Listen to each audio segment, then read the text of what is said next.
No importa lo que te detenga, despierta tus sentidos con la fuerza del tigre y el poder de hierbas aromáticas legendarias. Tiger Balm actúa rápido para calmar, revitalizar y restaurar. Siéntete mejor y vuelve a disfrutar la vida con Tiger Balm. Ser podcast.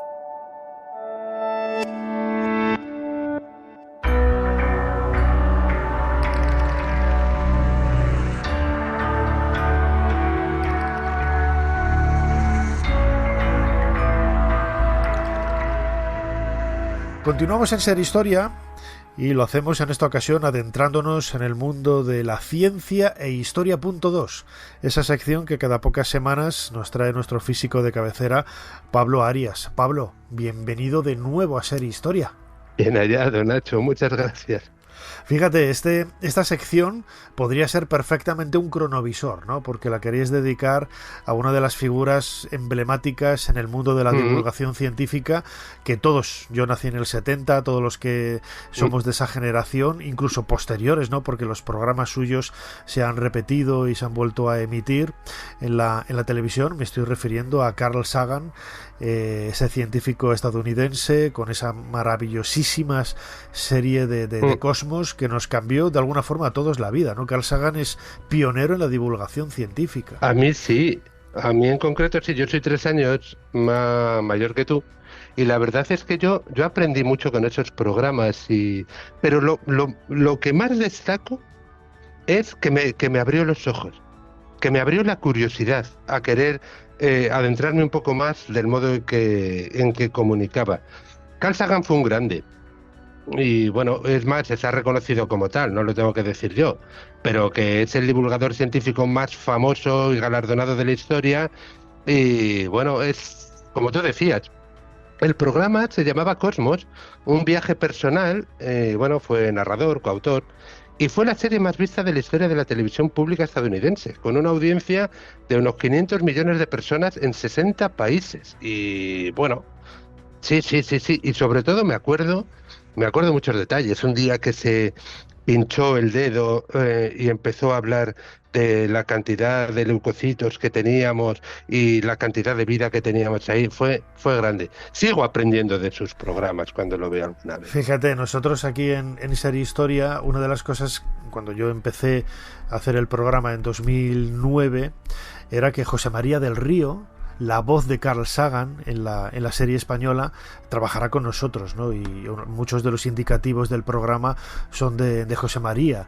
Y yo cuando le conocí personalmente fue muy emocionante porque era estar hablando con Carl Sagan, ¿no? Era la voz que todos habíamos identificado. Y fíjate, él me decía que con la reemisión del programa, que se había vuelto a grabar con otra voz, la gente no le gustaba.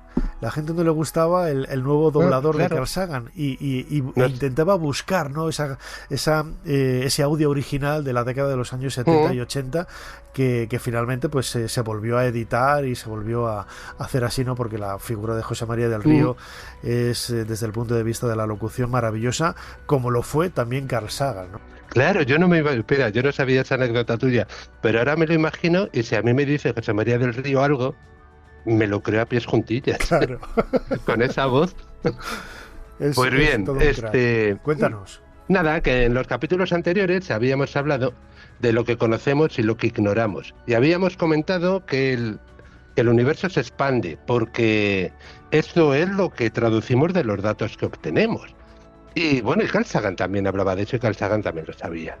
Fíjate que la información que nos ha llegado quizás de todo ese conocimiento, de toda esa ciencia, de todo ese saber, marca un poco el antes y el después, no solamente en la historia de la televisión, sino también en la historia de la divulgación, como, bueno, pues Carl Sagan lo hizo de una forma maravillosa, ¿no?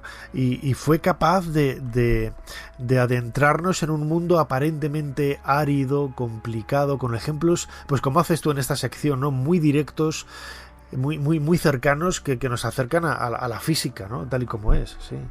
Es que, a ver, date cuenta que sigue siendo actual el Cosmos, el programa que tenía, pero a mí me gustaba una cosa, porque te planteaba las cosas no solamente como en otros programas de divulgación que sacan pecho de lo que sabemos y de lo que hemos logrado hacer. No, este te ponía también las incógnitas y te ponía lo que no entendemos. Por ejemplo, el otro día estábamos hablando, en el capítulo anterior, de que no entendemos por qué las galaxias se separan entre sí. Y claro, y es que lo que hablaba de mi eterna pizarra, donde tenemos escritos cómo funciona la naturaleza, pues eso no nos cuadra y desconocemos el proceso. A ver, sabemos que el universo se expande aceleradamente. Bien, si hacemos las cuentas, para que eso sea así, se necesita una energía que no detectamos por ningún lado. Y esa energía la llamamos energía oscura. Por cierto, que a mí ese nombre no me gusta nada, pero bueno, se llama energía oscura, sí. Es muy homogénea y no es muy densa. Pero es que se llama energía oscura porque no se conoce interacción tanto de la energía como de la masa con ninguna de las fuerzas fundamentales, y en especial con la gravedad. Y como no es muy densa, es muy difícil idear experimentos para poder detectarla. Pero tiene una gran influencia en el universo. Bueno, hay diferentes valoraciones de cuánto puede ser, pero aproximadamente es el 70% de toda la masa del universo. Y no sabemos dónde está. Tenemos ideas, es decir, no estamos tan desesperados. Tenemos ideas que apuntan cuál puede ser la composición de esa masa y cómo puede estar. Y puede estar uniformemente en el espacio interestelar, pero todavía no. A los físicos nos gusta probar las cosas. Y decir, vale, ya lo he detectado. Pues bien, esto no... En esto hemos fallado, Nacho, en esto todavía no lo tenemos. Yo he de decir que ojalá que a lo largo de esta sección, a lo largo de los capítulos, pueda salir la noticia de que se ha hecho algún descubrimiento al respecto y poder hablar de eso pues a nivel positivo, diciendo, mira, ya hemos encontrado esto. Ya sabemos, si no sabemos cuál es el 70% de la materia del universo, al menos ya hemos encontrado el 20%. Pues no, pero es difícil, Nacho, es difícil, no lo sabemos. Pero fíjate, yo imagino que también muchos de estos descubrimientos, lo comentábamos en otra sección, ¿no? No será tanto por los datos que tú percibes de los aparatos, de los artefactos que utilizas para hacer esas mediciones, sino también del propio corazón y del sentimiento del científico que le hace buscar en un sendero determinado, ¿no? Y que es lo que ayuda, de las ideas, a poder, claro, a innovar y a decir, pues si no lo conseguimos por aquí, lo podemos hacer por este otro lado. Pues mira, Ortega y Gasset decía que nosotros éramos nosotros y nuestras circunstancias. Pues esto también, Nacho. Nosotros somos hombres de nuestra era y tenemos las ideas de la concepción de la naturaleza de un modo que es acorde al como la vemos ahora. Es muy diferente al como la veían, por ejemplo, los griegos, los egipcios. Tus egipcios queridos, al cómo lo vemos ahora. Pero ahora, con toda honestidad, mira, te voy a hacer una pregunta. ¿Cuál es la velocidad más alta a la que tú has viajado? Pues... a ver... Vamos a poner en un vehículo...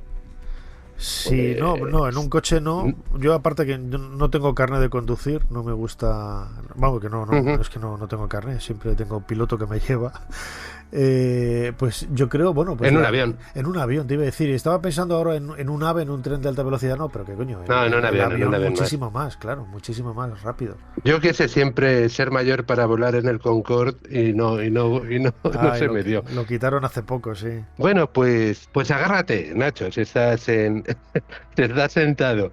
Agárrate y ponte el cinturón de seguridad, porque mira, solamente de la rotación de la Tierra, si nosotros viviésemos en el Ecuador, vivimos un poquitín más al norte y entonces, bueno, estaríamos viajando, porque la Tierra está viajando a 1000 kilómetros por hora. Sí, eso no es nada, porque si hablamos de traslación, es decir, el giro que realiza la Tierra alrededor del Sol en una trayectoria elíptica, estaríamos viajando a 107.000 kilómetros por hora.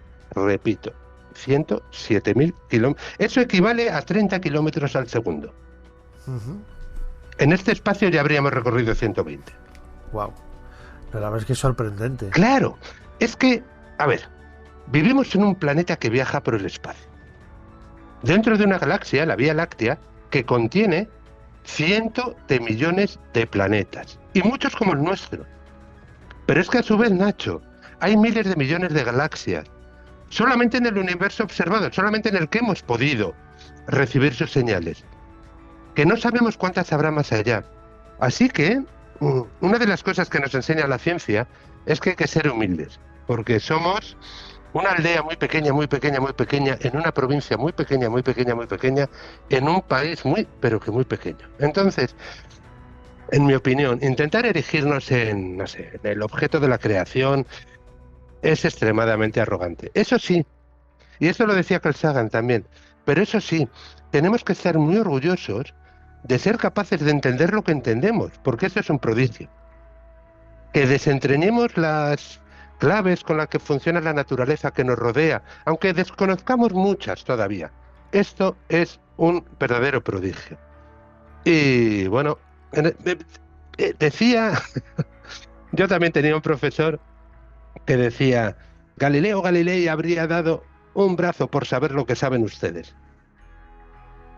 Y sí, seguramente sí. U otra, pero espera, que te doy otra. Descartes decía, cambio todo lo que sé por la mitad de lo que ignoro. Esa frase es célebre y uno de los iconos, ¿no?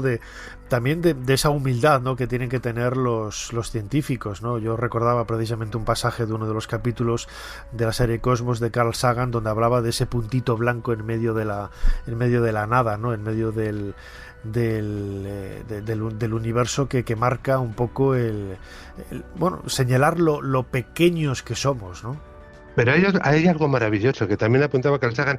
No se lo he oído a nadie, si se lo he oído a alguien seguramente sea citando a Carl Sagan. E incluso su hija, que luego escribió un libro contando pues la fortuna que había tenido por tener a su padre alrededor, le decía lo siguiente a su hija. Le decía en primer lugar que tenía que estar muy orgullosa porque aunque seamos poquita cosa, aunque seamos seres mortales, que sabemos que vamos a morir, y demás, tenemos que estar muy orgullosos porque el hecho de estar vivo supone la cantidad de casualidades que han tenido que concurrir para que nosotros estemos aquí y tengamos la capacidad de estudiarla, de admirar la naturaleza que nos rodea. Y decía una cosa que otra vez se me ponen los pelos de punta cada vez que...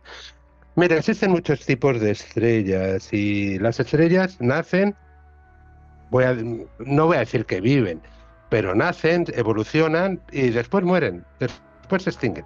No voy a decir mueren, voy a decir se extinguen. Y no voy a decir nacen, voy a decir se crean. Pues bien, pues dentro de los tipos de estrellas, cuando una estrella desaparece, una supernova lo hace con una tremenda explosión. Bueno, es que es incomparable poder poner mesura a lo que hay. Pero en ese instante, en ese mismo instante, es donde se producen la mayoría de los elementos de la tabla periódica que conocemos, no todos, pero sí una gran parte, que se inyecta al espacio y bueno, empieza a ocupar polvo interestelar, pero en particular, por poner un ejemplo, en ese instante de la explosión de la supernova se produce el hierro que nosotros llevamos en nuestra sangre, o el carbono que necesitamos para los huesos, o el oxígeno que usamos para respirar, es decir, todos los elementos que necesitamos para la vida. Y es por eso que Carl Sagan decía algo que, bueno, que me estremece y seguramente a muchos de los oyentes. Carl Sagan decía, y con toda la razón, que estamos hechos de polvo de estrellas. ¿Qué te parece, Nacho? Somos polvo de estrellas. Realmente no se puede explicar mejor, ¿no? El origen de la vida, el origen de nosotros, el origen de nuestro pensamiento, de nuestros anhelos, del lugar en donde vivimos, de absolutamente todo, ¿no? Ese primer punto de inicio, cuando comienza a rodar la rueda de la existencia, es eso, precisamente como decía Carl Sagan, polvo de estrellas. Nada, que solamente decir que ese polvo de estrellas, luego combinado, que somos nosotros, es capaz de desentrañar que el polvo de estrellas se crea con la explosión de una supernova. Así que todo lo que amamos, nuestros seres queridos, están hechos a su vez de polvo de estrellas. ¿De qué estrella vendremos? todo un misterio que Carl Sagan intentó resolver y por lo menos nos puso en el sendero, en el camino para poder hacerlo. A él hemos dedicado esta sección aquí en Ciencia e Historia.2 de la mano de nuestro físico de cabecera, Pablo Arias. Pablo, una vez más, muchísimas gracias de nuevo por habernos ayudado a hacer un poquito más de historia. Muchas gracias a ti por ayudar a difundir la ciencia.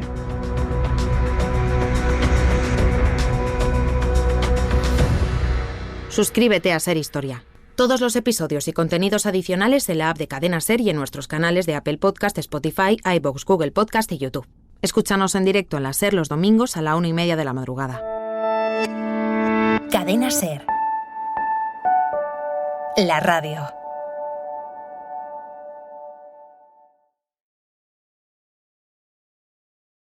No importa lo que te detenga, despierta tus sentidos con la fuerza del tigre y el poder de hierbas aromáticas legendarias. Tiger Balm actúa rápido para calmar, revitalizar y restaurar. Siéntete mejor y vuelve a disfrutar la vida con Tiger Balm.